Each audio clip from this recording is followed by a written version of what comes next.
Ustadz, Ana mengajar TPA bersama pengurus akhwat. Dikarenakan setiap mengajar TPA sering bertemu akhwat tersebut, muncul rasa suka dalam hati karena kecantikannya. Apakah perasaan seperti ini merupakan fitnah wanita? Mohon nasihatnya Ustadz. Apa yang harus Ana lakukan dengan kondisi seperti ini Ustadz? Ya itulah fitnah namanya. Daripada hal yang menyebabkan seorang itu jatuh ke dalam hal yang bisa membawanya kepada dosa, maka itu fitnah namanya.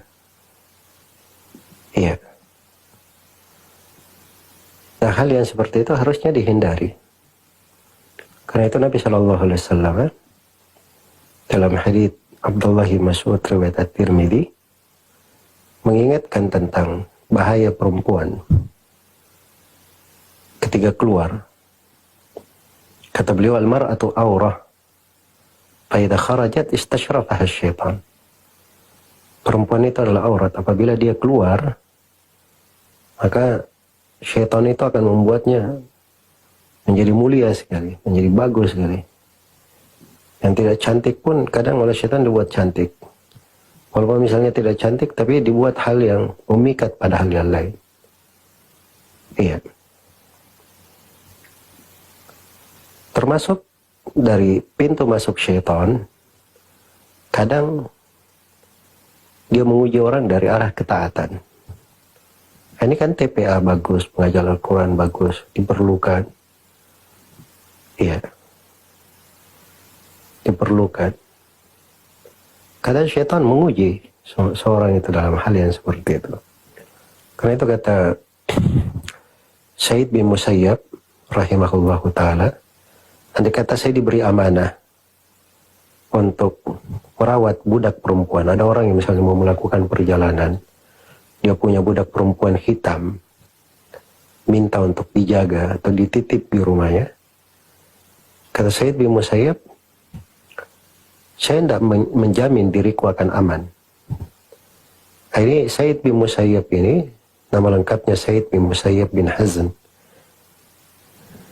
rahimahullahu ta'ala, pemuka para tabi'in. Pemuka para tabi'in di kalangan mayoritas ulama dari sudut keilmuan. Dari sudut keilmuan. Bersamaan dengan itu, beliau sendiri tidak menghindari dari fitnah perempuan. Karena hal-hal yang mendera hati itu banyak. Dan seorang kadang subhanallah bisa jatuh ke dalam hal-hal yang besar. Kayaknya disebut oleh Ibnul Jauzi di Tablis Iblis, itu kisah yang harusnya menjadi pelajaran. Jadi ada beberapa orang bersaudara, dia punya 3 orang laki-laki begitu, atau beberapa orang laki-laki bersaudara, punya saudara perempuan. Ketika mereka mau melakukan perjalanan, maka mereka ingin menitip saudara perempuannya kepada seorang rahib ahli ibadah. Ahli ibadah. Maka datanglah mereka kepada ahli ibadah ini, karena dia ahli ibadah. Semua orang mengenalnya dengan kebaikan, dengan ibadah yang sangat dahsyat. Dan cuma dititip saja. Akhirnya rahib ini menerima, disimpan di satu tempat, jauh dari dirinya. Dia beribadah di tempatnya, tidak terganggu. Itu alasannya. Tapi untuk ke sana, perempuan ini tentunya perlu dibawakan makanan. Maka dia pun hanya meletakkan makanan depan pintunya di awal mulanya, setelah itu pergi. Mengatakan ada makanan depan pintu, setelah itu pergi. Setelah itu pergi. Lama-kelamaan datang syaitan. Ya kasihan. Tuh tidak ada temannya. Harus ditanya keadaannya apa, kondisinya. Maka mulailah dia meletakkan makanan, mulai bertanya apa kondisinya. Terus syaitan bertahap lagi. Akhirnya jadi sering bercakap-cakap. Akhirnya akrab. Akhirnya berlalu dan berlalu terjadilah hal yang keji. Sampai si perempuan ini hamil. Maka syaitan pun datang. Kamu tidak bisa lepas dari hal itu. Syaitan membisikkan kepadanya, kalau begitu kamu bunuh saja perempuan itu. Nanti kamu tanam, maka tidak ada yang tahu tentang hal itu. Ya musibahnya diikuti ajakan syaitan. Nah itulah kadang fitnahnya luar biasa. Waliyahzubillah. Begitu saudaranya datang, dia tanyakan di mana adiknya. Dia kata adiknya meninggal dan sudah dikubur di tempat ini. Ya saudaranya karena ini ahli ibadah, mereka percaya saja. Percaya, mereka tinggalkan. Tapi subhanallah syaitan tidak meninggalkan si rahib ini. Dia pun mengganggu saudaranya, datang dalam mimpi mereka. Dia terangkan bahwa saudara perempuannya dibunuh oleh si rahib ini.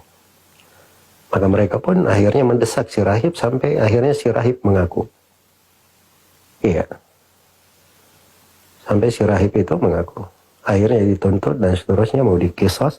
Begitu dia sudah mau dijatuhkan hukum mati, syaitan datang kepadanya.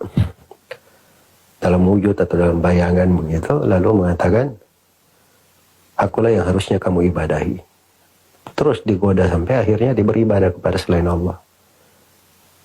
Ujungnya karena asalnya fitnah dari perempuan menimpa hatinya sampai mati di atas kekufuran, waliyahzubillah.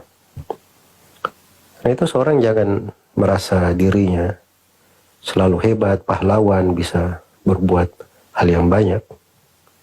Kata sejumlah ulama, salamatul qalbi la yu'adiluha syai'.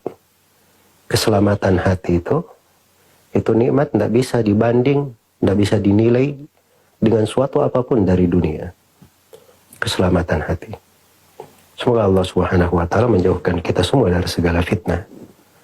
Ya kalau dia sudah, yang bertanya ini sudah terfitnah dengan hal yang seperti itu, hendaknya dia menjauh dari perkara yang seperti itu. Kalau memang ada keseriusan, dia lamar anak orang, dia jadikan istrinya, supaya dia terlepas dari fitnah. Kalau dia tidak bisa untuk hal itu, maka dia harus putuskan. Jangan dia buka pintu bagi syaitan untuk menyesatkannya. Semoga Allah memberi taufik pada semuanya.